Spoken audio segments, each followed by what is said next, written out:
Hello and welcome.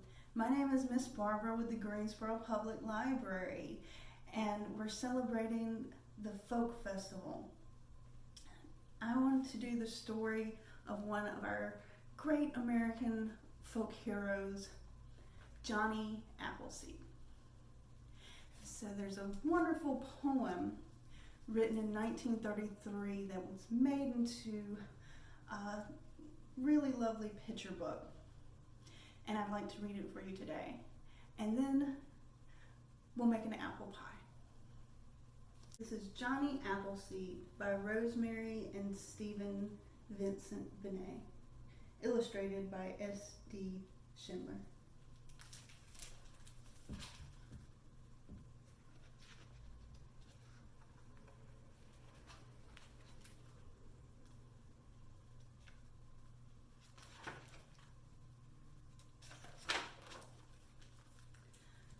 Of Jonathan Chapman, two things are known: that he loved apples, that he walked alone.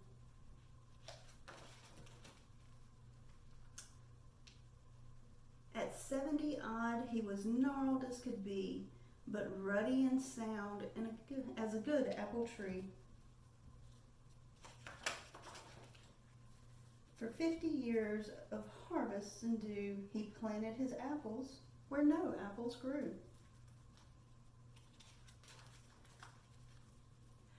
The winds of the prairie might blow through his rags, but he carried his seeds in the best deerskin bags. From old Ashtabula to frontier Fort Wayne, he planted and pruned, and he planted again.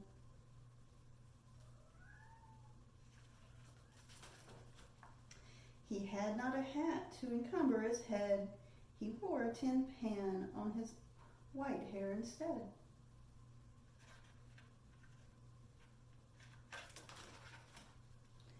He nested with owl and with bear cub and possum. I knew all his orchards, root, tendril, and blossom.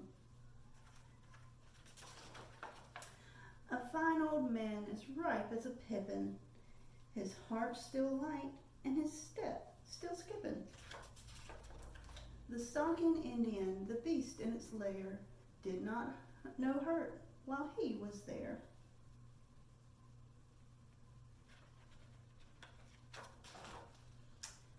For they could tell, as wild things can, that Jonathan Chapman was God's old man. Why did he do it? We do not know. He wished that apples might root and grow. He has no statue, he has no tomb, he has his apple trees still in bloom.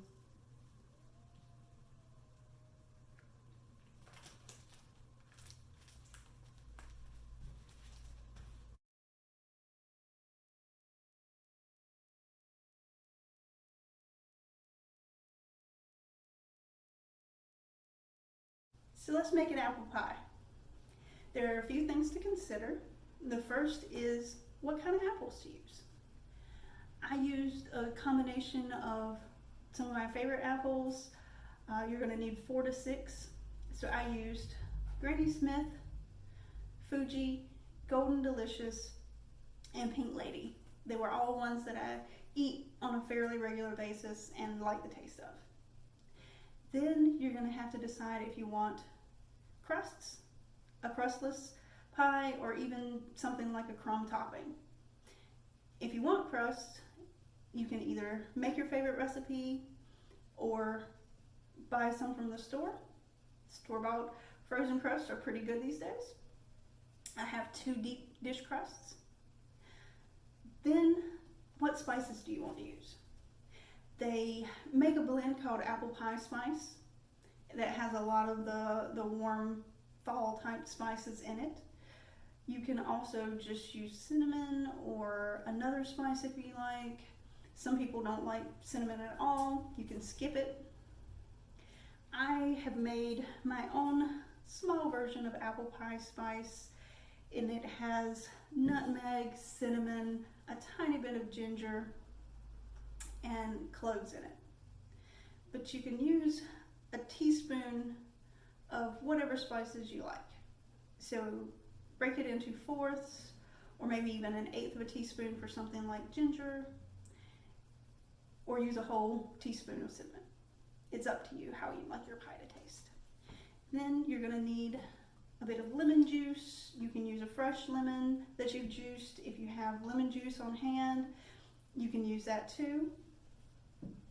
You're going to need some all-purpose flour, sugar, and if you're using a double crust pie for the top crust, you're going to need an egg yolk and either some heavy cream or half and half. So let's get started. I've already cut up my apples. I ended up using 6. I'm going to overfill my crust because I'm going to put the lid on for the deep dish pie. So you may want to start with 3 or 4 and chop them up into 1 or so inch pieces and see how many fit into your pie shell. So I'm going to put my apples in my bigger bowl.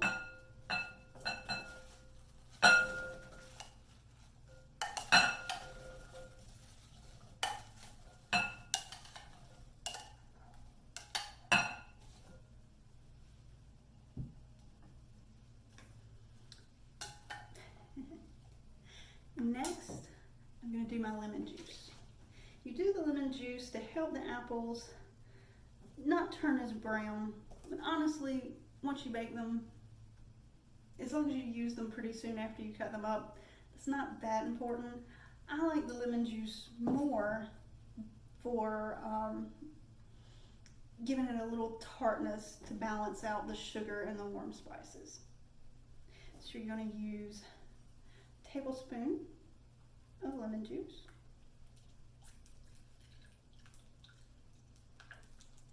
Sprinkle that all over the apples.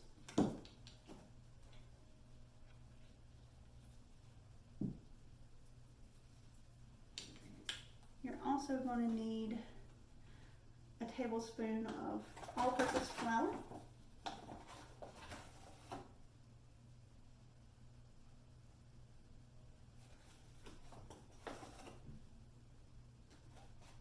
And that's to help your pie filling thicken just a little bit as it cooks. We are going to need,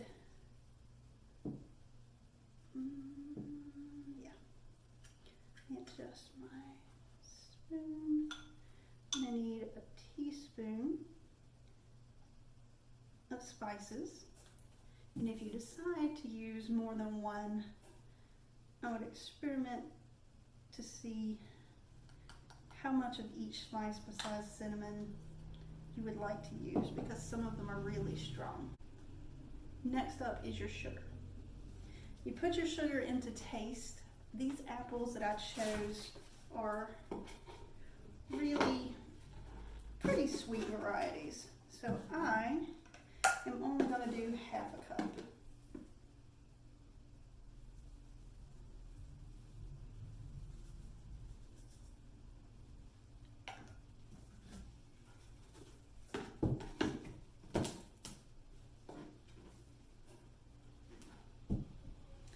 And then last is a teaspoon of vanilla.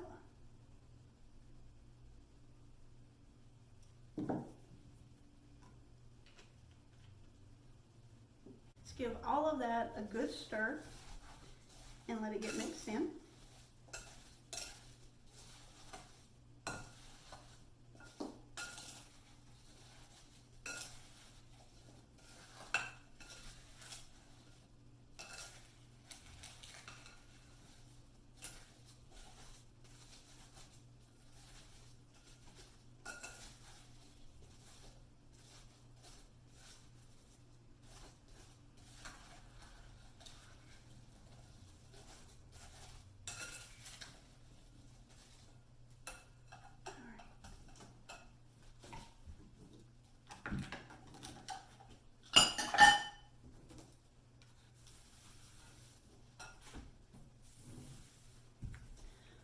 So the next thing is our crust. So we are going to fill the bottom crust, and I'm going to overfill it a little bit because I'm going to flip the top crust over top and have a really deep dish pie.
So let's see if I've overfilled my pie too much.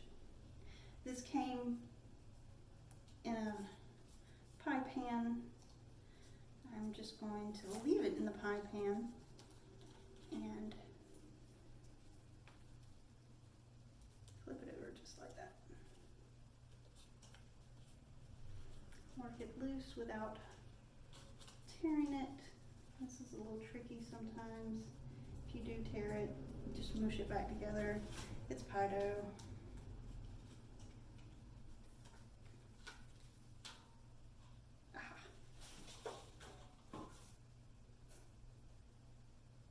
So yes, we did great. We did not overfill our pie.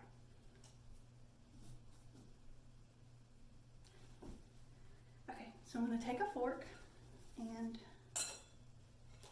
crimp the edges of our pie.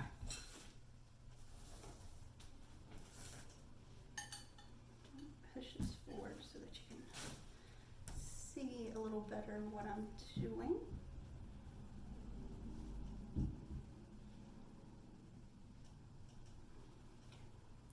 So I'm just using my fork and fingers to pinch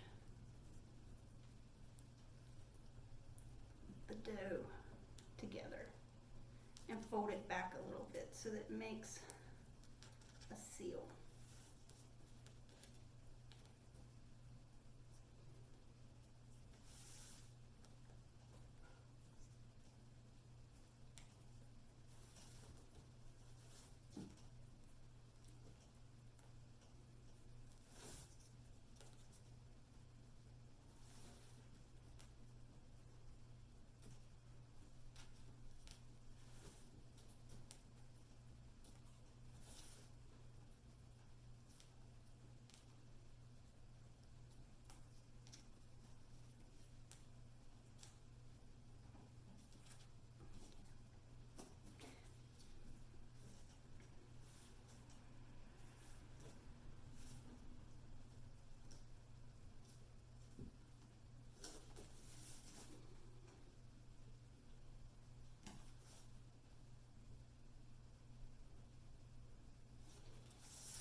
Now, poke a few holes in the top for the steam to come out so our pie doesn't blow up from the steam.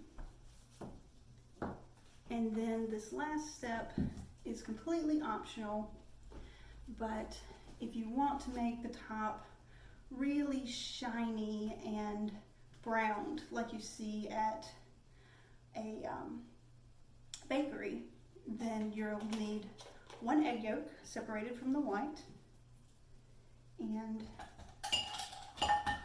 a little splash of milk.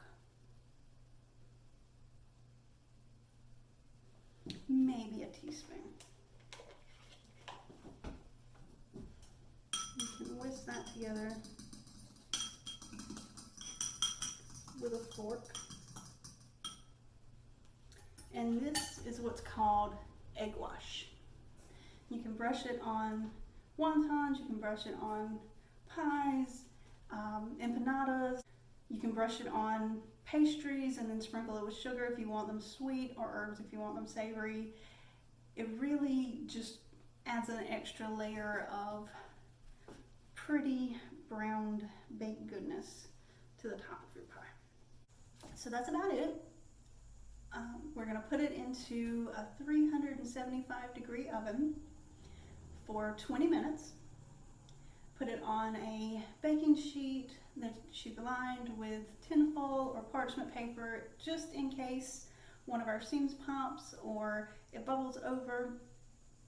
It won't get all in the rest of your oven.